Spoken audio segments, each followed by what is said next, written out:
everyone. Let's get started right away. Tesla stock is down 1%. Markets are up. Dow Jones up 0.5% despite the plunge in United Health. Nasdaq is up 0.2%. S&P 500. All right, test. Okay, good. All right. We have a bunch of news to go through, both micro and macro. So we're going to take our time today. Let's start with the um, article of the day. S&P 500 struggles for direction as trade truce rally fades, United Health tumbles. The S&P 500 teetered between gains and losses in a choppy session on Thursday as elation from the US-China tariff truce tapered off, with United Health among the biggest losers after reports said the DOJ was investigating the insurer for fraud.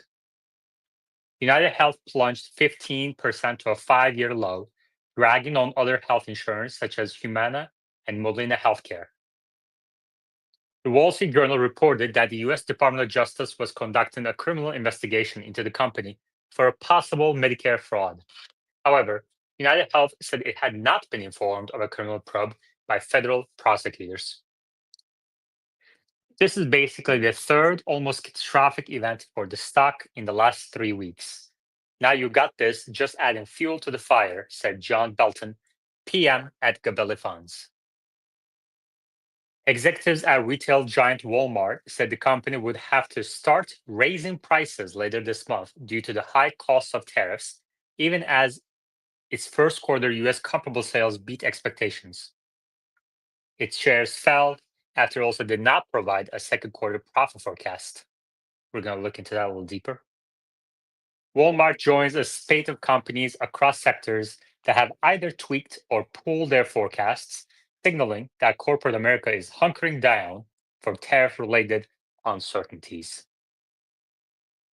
On the brighter side, Cisco jumped 6% after the networking equipment maker raised its annual forecasts and named Mark Patterson its new CFO. Mega cap and growth stocks were marginally lower after falling earlier in the day, although Amazon lagged with a 3% decline. The energy sector was among the laggards as oil prices slid around 3% on expectations of a US-Iran nuclear deal that could result in sanctions easing. Stocks have seesawed this week as equities jumped on Monday and Tuesday after the US and China announced a temporary ceasefire on tariffs. The gains were enough to drag S&P 500 out of the red for the year, although it's still about 4% shy of the record highs. Earlier in the day, fresh data showed US retail sales growth slowed in April, while a separate report showed producer prices unexpectedly fell last month. The data dump follows a relatively tame consumer price reading earlier in the week. We're going to look into producer prices as well and the retail sales. Despite the de-escalation with China, the trade story isn't over, and it's still going to take time for tariffs to make themselves felt in economic data. The U.S. Fed Chair Jerome Powell, there's not much news there. Okay, pretty choppy markets, basically. Let's look at this Walmart report. Walmart warns of higher prices as Trump tariffs start to bite. Walmart, the world's largest retailer, will have to start raising prices later this month due to the high cost of tariffs, executives said on Thursday, in a clear signal that the US President Donald Trump's trade war is filtering through the American economy.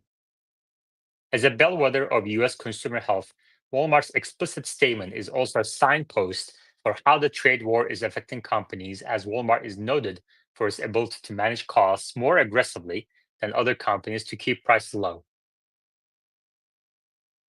Shares fell 2% in the morning trading after it also declined to provide a profit forecast for the second quarter, even as the company's US comparable sales surpassed expectations for the first quarter. Net sales rose 2.5%, a hair shy of estimates, while same-store sales were up 4.5%. Walmart's quarterly adjusted profit was 61 cents per share, ahead of analyst consensus of 58 cents per share. Many US companies have either slashed or pulled their full year expectations in the wake of a trade war, as consumers stretch their budgets to buy everything from groceries to essentially at cheaper prices. But Walmart's statement will resonate nationwide, as roughly 255 million people shop in its stores and online weekly around the world, and 90% of the US population lives within 10 miles of a Walmart. US shoppers will start to see prices rise at the end of May and certainly in June, Walmart's CFO said in CNBC interview. On a post-earnings call with analysts, he said the retailer will also have to cut back on orders as it considers price elasticity. As the largest importer of container goods in the US, Walmart is heavily exposed to tariffs. And even though the US and China reached a truce that lowered levies for imports on Chinese goods to 30%, that's still a high cost to bear, executives said. We're very pleased and appreciative of the progress has been made by the administration to bring tariffs down. But let me emphasize, we will still think that's too high, the CFO said on the call, referring to the tariff cuts negotiated over the weekend. There are certain items, certain categories of merchandise that we're dependent upon to import from other countries, and the price of those things are likely to go up. And that's not good for the consumers, he added. Other retailers also said they would be boosting prices. German sandal maker Birkenstock on Thursday said it plans to raise prices globally to fully offset the impact of the US tariff of 10% on European Union made goods. US consumer sentiment ebbed for a fourth straight month in April, signaling watchful purchasing, while the country's GDP contracted for the first time in 3 years during the first quarter, fanning worries of a recession.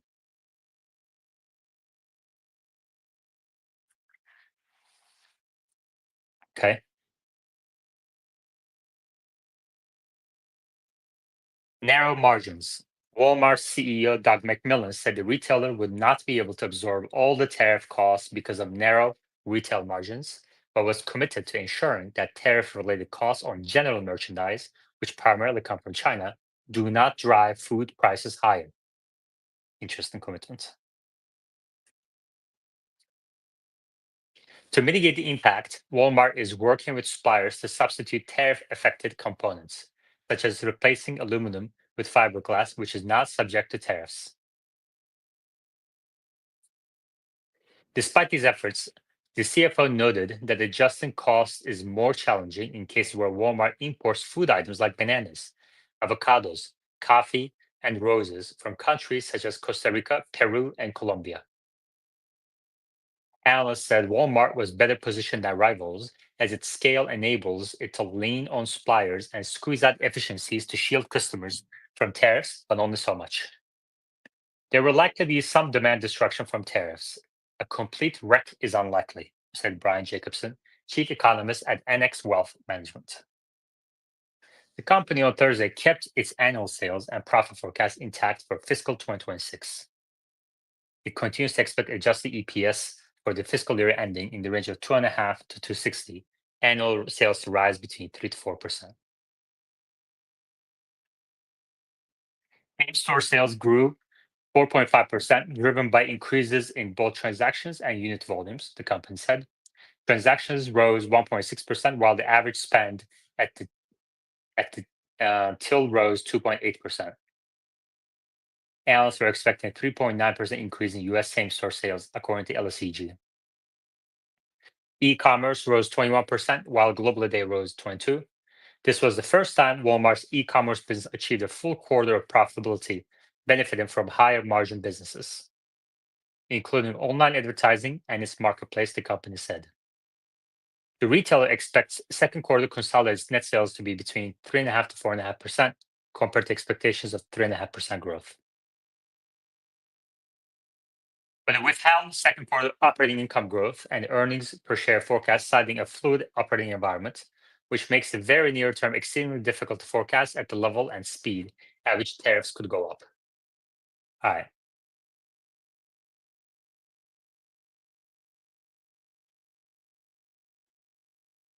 Any questions, comments, either request to speak or leave a comment on YouTube. I think I'm going to change the format a little bit. I don't know if I'm going to do X Spaces. I think I might just do streaming onto YouTube and X at the same time, and just take questions in replies as opposed to bringing people up to the speaker board from now on, because not many people come anyway.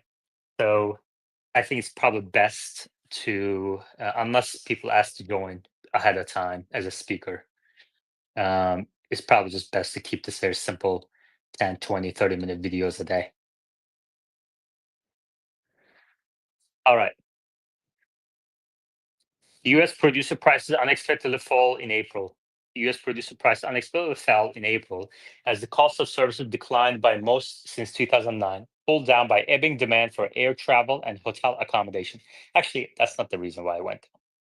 So this is a poorly written article from the get-go. Um, it mostly went down because of margin contraction at the wholesale services level. Um, should we just skip this one?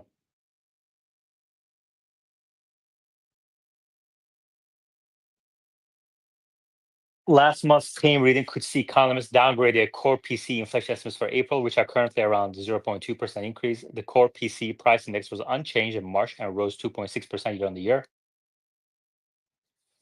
Um, Not much evidence of tariffs going into prices in April, whether PPI or CPI. So we're gonna have to wait and see for May and June, and so will the Fed, I think. And so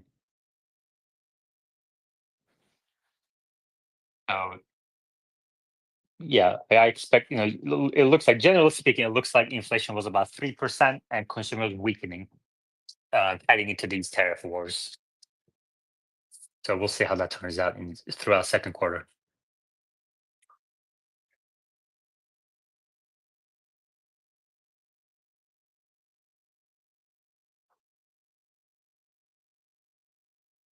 U.S. retail sales rise slightly as tariffs start to curb demand. U.S. retail sales growth slowed in April as the boost from households front-loading motor vehicle purchases ahead of tariffs faded, and consumers pulled back on spending elsewhere against the backdrop of an uncertain economic outlook. The apprehension over the economy's prospects sparked by President Trump's on-again, off-again tariff policy was underscored by retail giant Walmart, which on Thursday joined the list of companies from airlines to auto manufacturers that have either withdrawn or refrained from giving financial guidance. Wholesale prices for services like airline tickets and hotel rooms fell last month, other data showed, also flagging softening demand, which does not bode well for an anticipated rebound in growth this quarter after the economy contracted in January-March period for the first time in 3 years.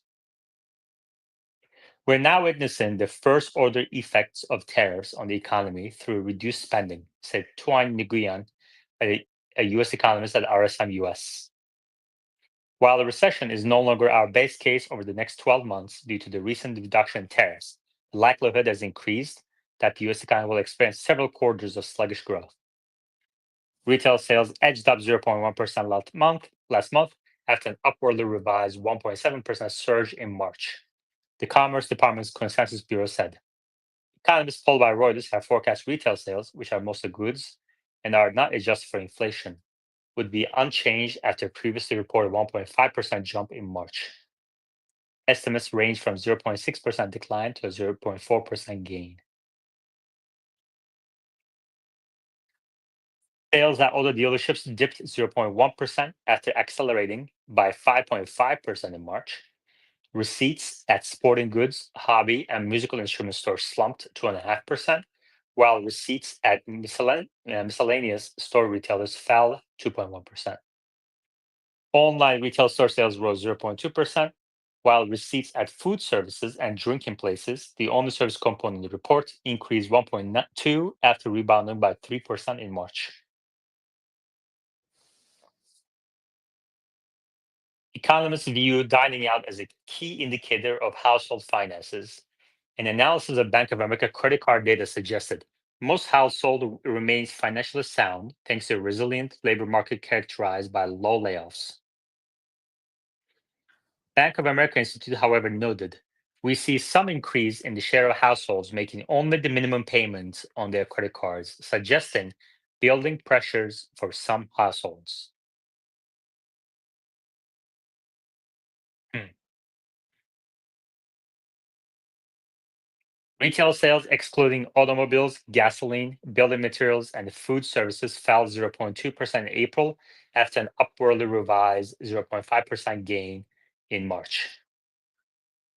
Consumer spending ended the first quarter on a strong note, putting consumption on a higher growth trajectory heading into the second quarter. Economists expect a modest rebound after the economy contracted at a 0.3% rate pace last quarter amid a flood of imports triggered by businesses trying to beat tariffs.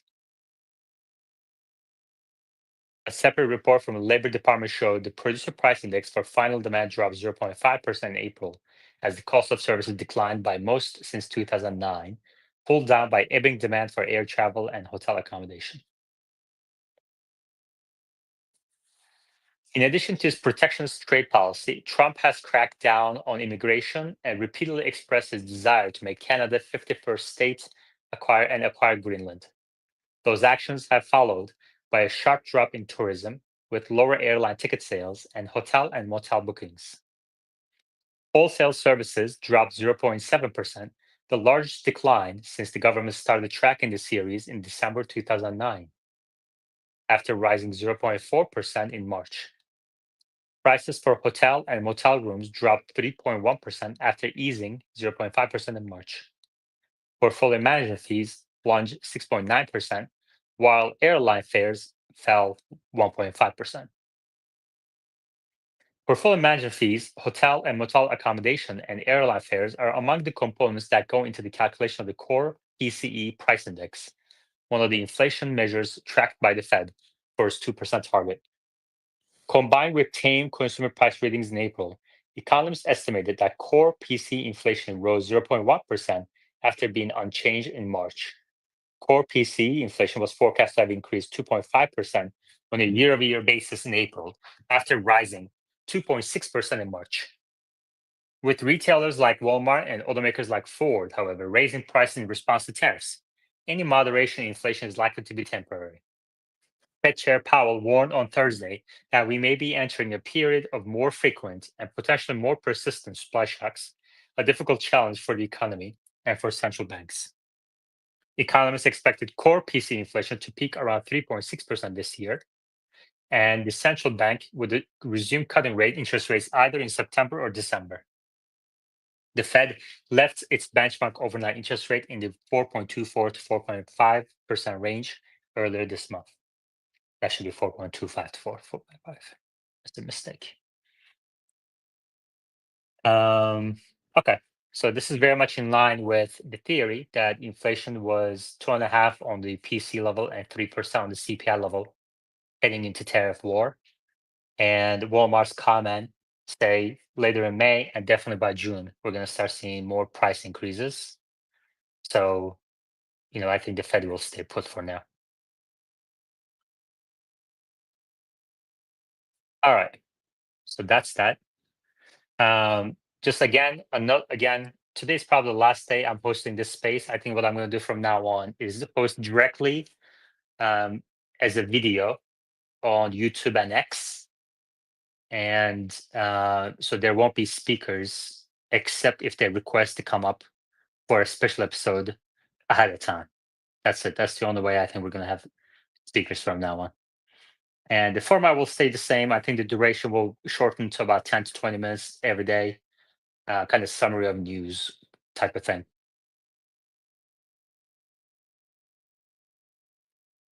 New York Fed student loan borrowing troubled surged in first quarter. U.S. student loan borrowers ran into trouble during the first quarter after the government lifted a long-running moratorium on debt repayment implemented during the COVID-19 pandemic.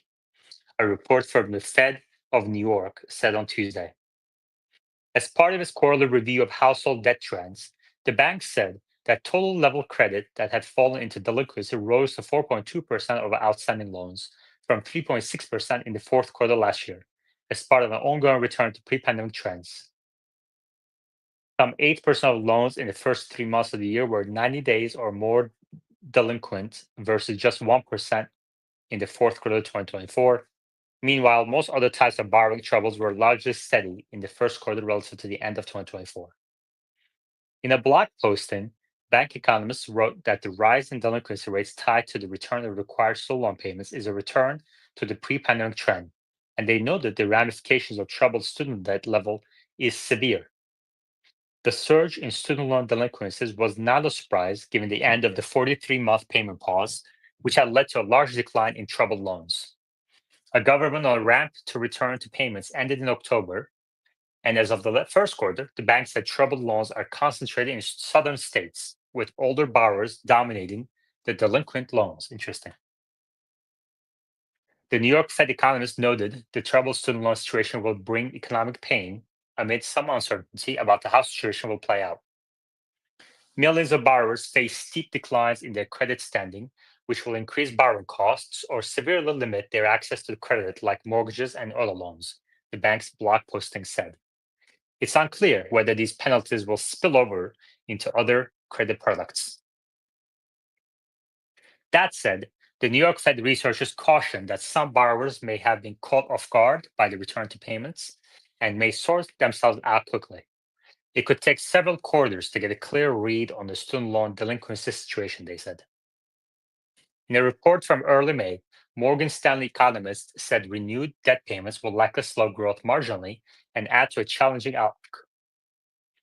We were already looking for consumer delinquencies and defaults to rise modestly again in 2026 due to tariff uncertainty, slower growth, higher inflation, and modestly higher unemployment, the research note said.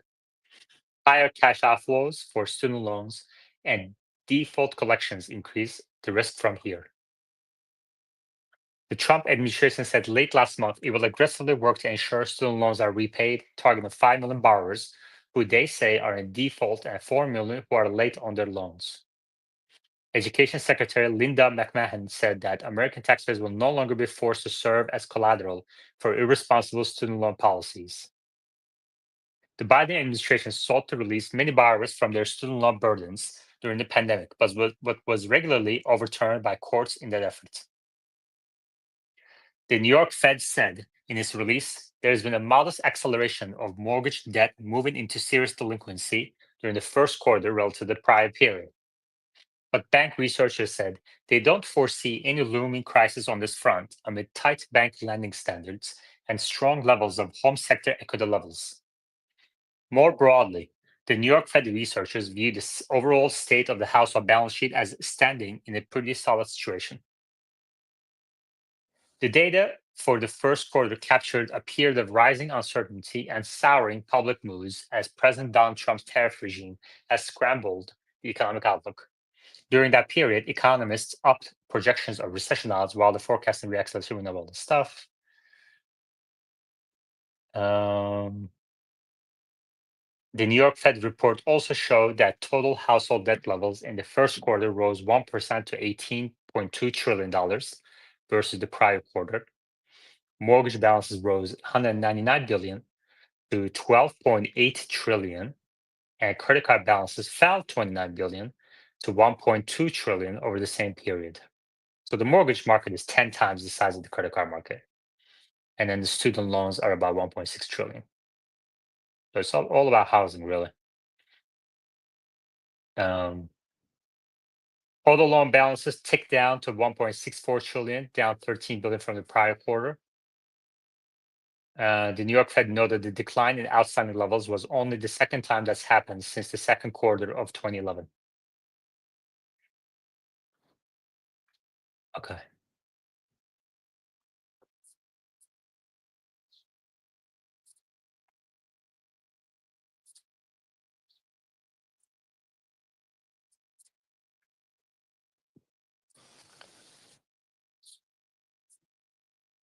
Anything else we need to cover?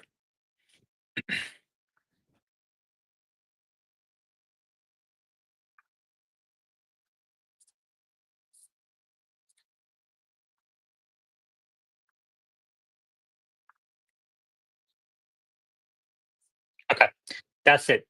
Thank you very much, everybody, and I'll chat with you all next time. Take care.